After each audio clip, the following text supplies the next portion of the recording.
was about 10 years ago when I got a call from Karen down at the animal shelter. Karen says there's a horse in Bethany that is being signed over to us. The only way they can get them, the town, is if they're signed over voluntarily. But she was in really bad shape. So could we help with anything? And I said, all right, I'll have my barn manager run with the trailer and load her up. I really just didn't want to see the situation because sometimes I just can't take any more of what people do to animals. And this ended up being the worst neglect case I have ever seen. They couldn't do anything without sedating her. So they called me and I brought my box and my meds. I wasn't going to make any difference anyway. It was the most horrible thing. This little girl, you couldn't even tell really what color she was, but she had been stuck in this stall for anywhere from 18 months to 2 years. They couldn't remember how long she'd been in there. She kept trying to escape, and she would chew down the wood on the side of the walls, and they would replace it. They'd nail up another piece of plywood. We had to get her out, we had to use crowbars and remove all the wood. She hadn't been out of there in so long. So basically they were just throwing some hay in every day, but she was up to her knees in waste. A lot of the hair had burnt off of her skin from the urine that had accumulated in all the waste. We couldn't see her feet. By the time we got everything ripped out of there so we could get her out of there, she couldn't lift her feet out of the muck. We had to dig the first foot out, and when we saw it, it was clear. She really couldn't get her feet out of the muck. There was a depression next to her where she had clearly been laying down and then getting up again. I don't know how she was getting up again, but her feet had the elf shoes, the big, long, curly hoofs all grown out. And when she tried to pull them up, they were getting caught in the muck. One at a time, we pulled those feet out until we got her out of there.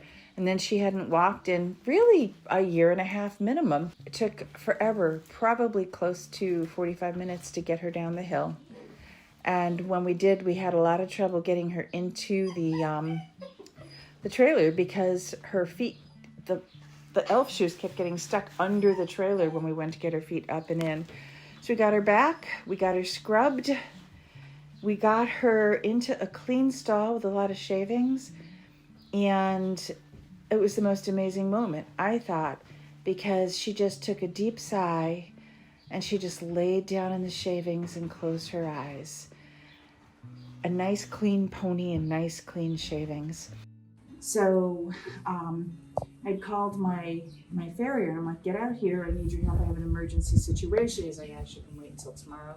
And then he saw her on the news that night and he saw her feet and he called and he said, I'm on my way. I thought you were exaggerating. So he came out and spent like an hour working on getting her to where she could actually walk. It took 6 months total. 6 months for all of the abscesses to grow out. That poor pony was in so much pain from all of the abscesses inside of her hooves. Every time they'd trim, it was like pus just squirting out and pouring out. And she suffered, I have to say.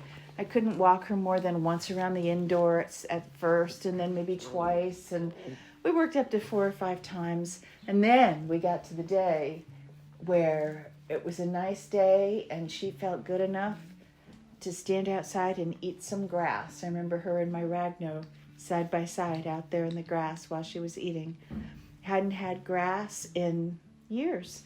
In any case, we got her to where she was in pretty good shape, and she's a good girl. I thought maybe she'd be one of those horses who would refuse to go in a stall again, but she has learned to trust us that she'll go back out. She won't be stuck there.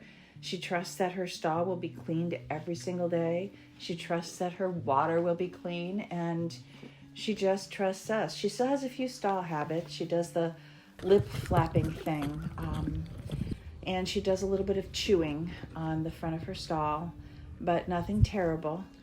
And other than that, 10 years later, she's just like a normal pony. We don't ride her. There was, her feet were so bad that the bones in her right front foot rotated a little bit. and so that she really shouldn't carry weight. But really, we don't ask much of anybody here. If they want to work, they can work. If they don't want to work, they don't have to work. And so here she is. Cheyenne just stays, and she will stay here for the rest of her life, being fed and standing in a clean stall. And that is the story of our Cheyenne.